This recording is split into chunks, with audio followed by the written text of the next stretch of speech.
इंतजार करने वाले को उतना ही मिलता है जितना कोशिश करने वाले छोड़ देते हैं। हेलो दोस्तों, स्वागत है आपके अपने YouTube channel global GK GS number 1 में। आज हम देखेंगे एसएससी जीडी महासंग्राम बैच का 21वां वीडियो, जो कि बहुत ही महत्वपूर्ण वीडियो है। अगर आपने अभी तक पिछला 20 वीडियो नहीं देखे हैं तो उसका लिंक मैं डिस्क्रिप्शन बॉक्स में दे दिया हूँ, वहाँ से आप जा कर के वह 20 वीडियो देख सकते हैं।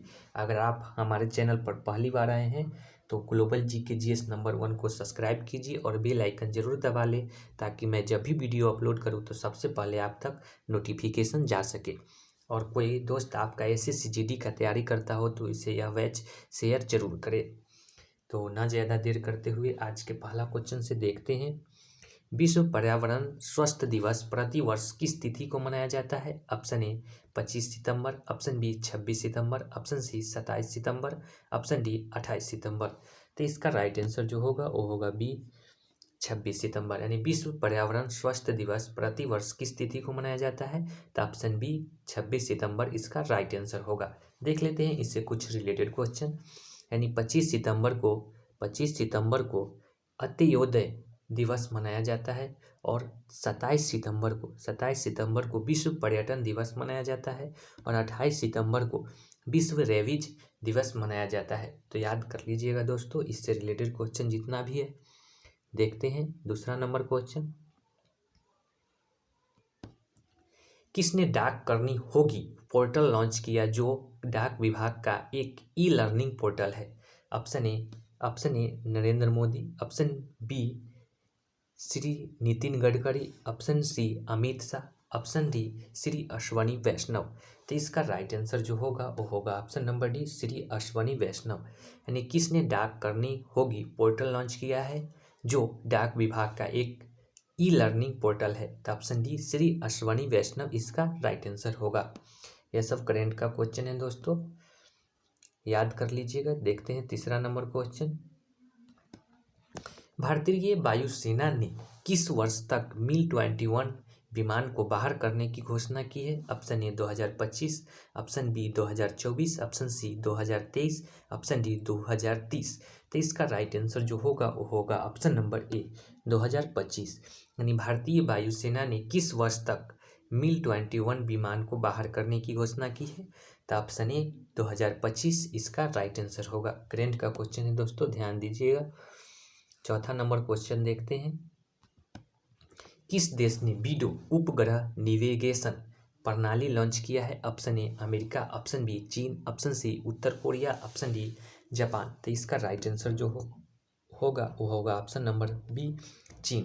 यानी किस देश ने वीडो उपग्रह नेविगेशन प्रणाली लॉन्च किया है? तो ऑप्शन बी चीन इसका राइट आंसर होगा। करेंट का क्वेश्चन है दोस्तों, देख लीजिएगा। एक बार में याद न हो तो दोस्तों दोबारा जरूर देख लीजिएगा। कोणार्क मंदिर का निर्माण किसने करवाया था? ऑप्शन ए राजा कुलोंगतुंग ने, ऑप्शन बी नरसिंह देव प्रथम ने, ऑप्शन सी विष्णुगुप्त ने, ऑप्शन डी महिपाल ने। तो इसका राइट आंसर जो होगा वो होगा option number B Narsingh Dev प्रथम ने। यानी कोणार्क मंदिर का निर्माण किसने करवाया था? तो ऑप्शन बी नरसिंह देव प्रथम इसका राइट आंसर होगा। देख लेते हैं इससे कुछ रिलेटेड क्वेश्चन। कोणार्क के सूर्य मंदिर को ब्लैक पैगोडा कहा जाता है। यानी कोणार्क के सूर्य मंदिर को ब्लैक पैगोडा के नाम से भी जाना जाता है। और बिहार के औरंगाबाद जिले में स्थित देव मंदिर का संबंध भगवान सूर्यदेव से है। यानी बिहार के औरंगाबाद जिले में स्थित देव मंदिर का संबंध भगवान सूर्यदेव से है। याद कर लीजिएगा दोस्तों, अगर एक बार में याद ना हो तो दूसरा बार वीडियो देख लीजिएगा। देखते हैं छठा नंबर क्वेश्चन। भारतीय संविधान में पहली बार संशोधन कब किया गया था? Option A 1949, option B 1951, option C 1952, option D 1953। तो इसका राइट आंसर जो होगा वो होगा ऑप्शन नंबर बी 1951। यानी भारतीय संविधान में पहली बार संशोधन कब किया गया था? तो ऑप्शन बी 1951 इसका राइट आंसर होगा। देख लेते हैं इससे कुछ रिलेटेड क्वेश्चन।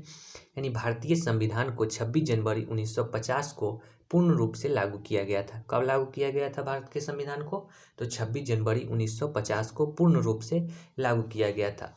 और संविधान सभा की अंतिम बैठक कब हुई थी? तो 24 जनवरी 1950 को हुई थी। यानी संविधान सभा की अंतिम बैठक कब हुई थी? तो 24 जनवरी 1950 ईस्वी को हुई थी। और संविधान संशोधन की प्रक्रिया का प्रावधान कहाँ से लिया गया है? तो दक्षिण अफ्रीका से लिया गया है। याद कर लीजिएगा दोस्तों, इससे रिलेटेड क्वेश्चन देखते हैं। 7वां नंबर क्वेश्चन, निम्नलिखित में से कौन सा राज्य भारतवर्ष में सागर की खेती के लिए प्रसिद्ध है? Option A Karnataka, option B Odisha, option C Andhra Pradesh, option D Kerala. तो इसका राइट आंसर जो होगा वो होगा ऑप्शन नंबर डी केरल। यानी निम्नलिखित में से कौन सा राज्य भारतवर्ष में सागर की खेती करने के लिए प्रसिद्ध है? तो ऑप्शन डी केरल इसका राइट आंसर होगा। देख लेते हैं इससे कुछ,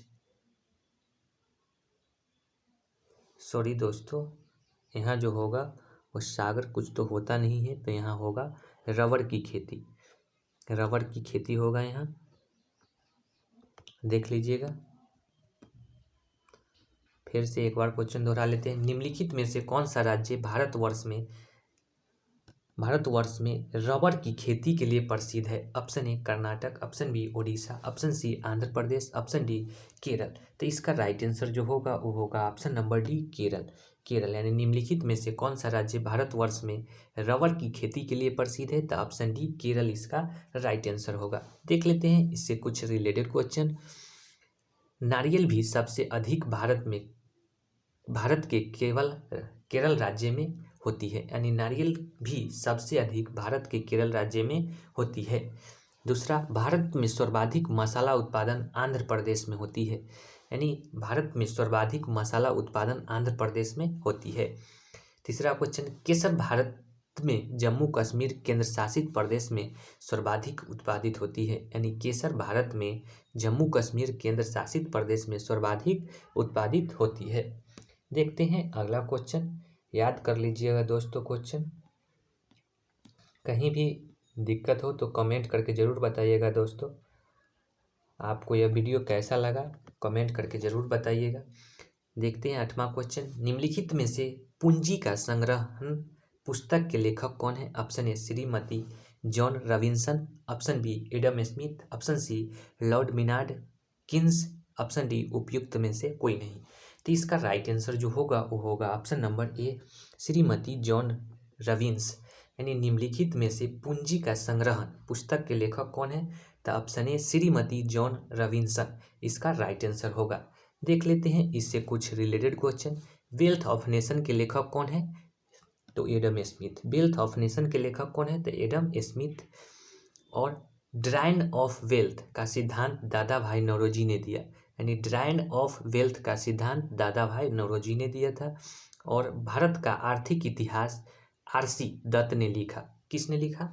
आरसी दत्त ने लिखा, यानी भारत का आर्थिक इतिहास आरसी दत्त ने लिखा। और एडम स्मिथ को अर्थशास्त्र का जनक माना जाता है, यानी एडम स्मिथ को ही अर्थशास्त्र का जनक माना जाता है। तो याद कर लीजिएगा दोस्तों इससे रिलेटेड क्वेश्चन जितना भी है। और एक बार में ना समझ में आए तो दूसरा बार वीडियो को स्किप करके पीछे करके देख सकते हैं। भारत का पहला संचालक उपग्रह IRNSS 1A कहाँ से छोड़ा गया? Option A Harikota, option B Ahmedabad, option C Thiruvananthapuram, option D Bengaluru. तो इसका राइट आंसर जो होगा वो होगा option number A Sri Harikota. यानी भारत का पहला संचालक उपग्रह IRNSS 1A कहाँ से छोड़ा गया? तो ऑप्शन ए हरिकोटा इसका राइट आंसर होगा। देख लेते हैं इससे कुछ रिलेटेड क्वेश्चन। सार्क केंद्र यानी हरिकोटा इसरो का प्रमुख प्रक्षेपण केंद्र है, यानी सार्क केंद्र जो है वह हरिकोटा इसरो का प्रमुख प्रक्षेपण केंद्र है। हरिकोटा आंध्र प्रदेश के पूर्वी तट पर स्थित है। हरिकोटा कहाँ स्थित है? तो आंध्र प्रदेश के पूर्वी तट पर स्थित है। विश्व का प्रथम अंतरिक्ष में छोड़ा गया उपग्रह स्पुतनिक 1 है। स्पुतनिक 1 है जो कब छोड़ा गया? तो 4 अक्टूबर 1957 में छोड़ा गया था। देखते हैं अगला क्वेश्चन। धोवन सोडा का सूत्र है option A Na2HCO3, option B Na2CO3 10H2O, option C Na2HCO3, option D Na2CO3 7H2O। तो इसका राइट आंसर जो होगा वो होगा ऑप्शन नंबर ए Na2HO3 HCO3 यानी धोवन सोडा का सूत्र है तो ऑप्शन ए Na2HCO3 इसका राइट आंसर होगा। देख लेते हैं इससे कुछ रिलेटेड क्वेश्चन। धोवन सोडा का उपयोग ग्लास निर्माण, कागज उद्योग, जल की अस्थायी कठोरता हटाने के लिए किया जाता है। यानी वाशिंग सोडा जो होता है वह एक अकार्बनिक यौगिक होता है। इससे जितने रिलेटेड क्वेश्चन थे हम बता दिए हैं दोस्तों, याद कर लीजिएगा। देखते हैं 11वां नंबर क्वेश्चन। हीमोग्लोबिन में धातु तत्व होता है। ऑप्शन ए तांबा, ऑप्शन बी लोहा, option C magnesium, option D जास्ता। तो इसका राइट आंसर जो होगा वो होगा ऑप्शन नंबर बी लोहा। यानी हीमोग्लोबिन में धातु तत्व होते हैं तो ऑप्शन बी लोहा इसका राइट आंसर होगा। देख लेते हैं इससे कुछ रिलेटेड क्वेश्चन। हीमोग्लोबिन में पाए जाने वाला लोहा यौगिक ही हेमेटीन है। यानी हीमोग्लोबिन में पाए जाने वाला लोहा यौगिक ही हिमेटीन है। और हीम नामक रंजक के कारण हीमोग्लोबिन का रंग लाल होता है। यानी हीम नामक रंजक के कारण हीमोग्लोबिन का रंग कैसा होता है तो लाल होता है। हीमोग्लोबिन की कमी से रक्तक्षीणता रोग हो जाता है। यानी हीमोग्लोबिन की कमी से रक्तक्षीणता रोग हो जाता है। महिलाओं में प्रायः आयरन की कमी पाई जाती है। महिलाओं में प्रायः आयरन मतलब भी लोहा होता है दोस्तों, आयरन की कमी पाई जाती है। देखते हैं 12 नंबर क्वेश्चन।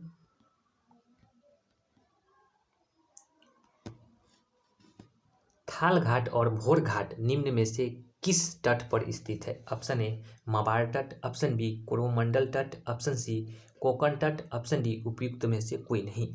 तो इसका राइट आंसर जो होगा वो होगा ऑप्शन नंबर सी कोकण तट। यानी थाल घाट और भोर घाट निम्न में से किस तट पर स्थित है तो ऑप्शन सी कोकण तट इसका राइट आंसर होगा। देख लेते हैं इससे कुछ रिलेटेड क्वेश्चन। पाल घाट भी कोकण तट पर है। पाल घाट भी कहाँ है तो कोकण तट पर ही स्थित है। पित्ताशय नाशपाती के आकार की पश्चिमी तट के उत्तरी हिस्से को कोकण तट कहते हैं। यानी पश्चिम तट के उत्तरी हिस्से को कोकण तट कहते हैं। पूर्वी तट को कोरोमंडल तट कहते हैं। पूर्वी तट को कोरोमंडल तट कहते हैं। मालाबार तट केरल में अवस्थित है। मवार तट यानी मालाबार तट होगा। मालाबार तट जो है वह कहाँ स्थित है तो केरल में अवस्थित है। देखते हैं 13 नंबर क्वेश्चन। इससे रिलेटेड जितना भी होगा आप याद कर लीजिएगा। पित्त का मुख्य कार्य है। ऑप्शन ए वसा का एंजाइम द्वारा पाचन, ऑप्शन बी उत्सर्जित पदार्थों का निवारण, ऑप्शन सी प्रोटीन के पाचन का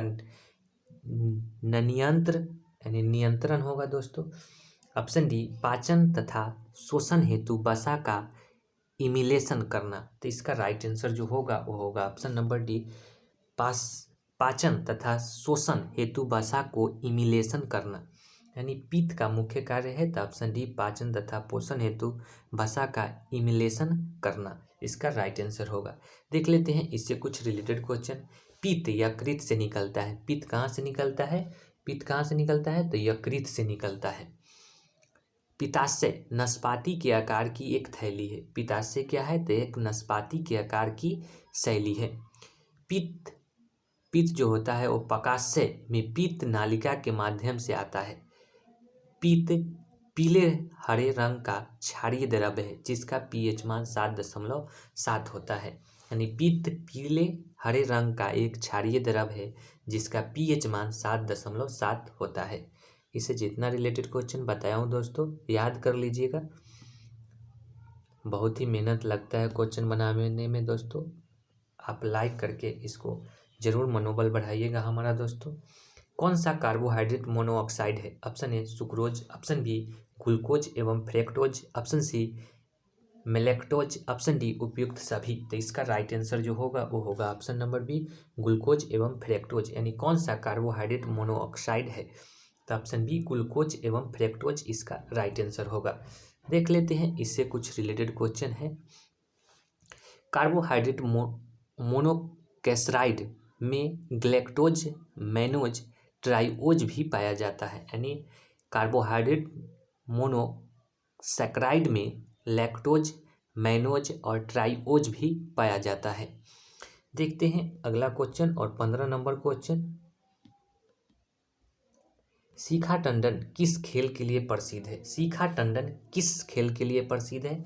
ऑप्शन ए तैराकी, option B tennis, option C golf, option D शतरंज। तो इसका राइट आंसर जो होगा वो होगा ऑप्शन नंबर ए तैराकी। यानी शिखा टंडन किस खेल के लिए प्रसिद्ध है? तो ऑप्शन ए तैराकी इसका राइट आंसर होगा। देख लेते हैं इससे कुछ रिलेटेड क्वेश्चन।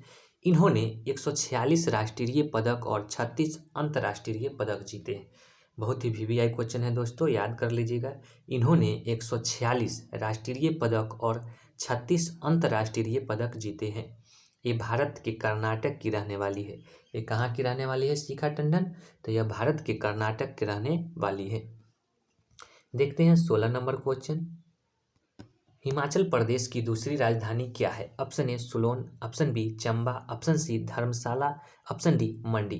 तो इसका राइट आंसर जो होगा वो होगा ऑप्शन नंबर सी धर्मशाला। धर्मशाला यानी हिमाचल प्रदेश की दूसरी राजधानी क्या है? तो ऑप्शन सी धर्मशाला इसका राइट आंसर होगा। देख लेते हैं इससे कुछ रिलेटेड क्वेश्चन। हिमाचल प्रदेश की राजधानी शिमला है, यानी हिमाचल प्रदेश की पहली राजधानी शिमला है। और धर्मशाला बौद्ध मठ के लिए प्रसिद्ध है। धर्मशाला जो है वह बौद्ध मठ के लिए प्रसिद्ध है। और धर्मशाला में लॉर्ड एल्गिन प्रथम की मृत्यु हो गई, यानी धर्मशाला में लॉर्ड एल्गिन प्रथम की मृत्यु हो गई थी। देखते हैं 17 नंबर क्वेश्चन। चीनी यात्री इति संघ में 3 वर्ष हार कर संस्कृति सीखा था। ऑप्शन ए पाटलिपुत्र, ऑप्शन 3 वर्ष रहकर, यहाँ होगा क्या दोस्तों? रहकर होगा, रहकर यानी चीनी यात्री इति संघ ने 3 वर्ष रहकर संस्कृति सीखा था। Option A Pataliputra, option B Nalanda, option C Bodhgaya, option D Tamralipta. तो इसका राइट आंसर जो होगा वो होगा ऑप्शन नंबर डी तम्रालिप्त। यानी चीनी यात्री इति संघ ने 3 वर्ष रहकर संस्कृति सीखा था। कहाँ रह करके सीखा था? तो तम्रालिप्त में इसका राइट आंसर होगा। देखते हैं 18वां नंबर क्वेश्चन।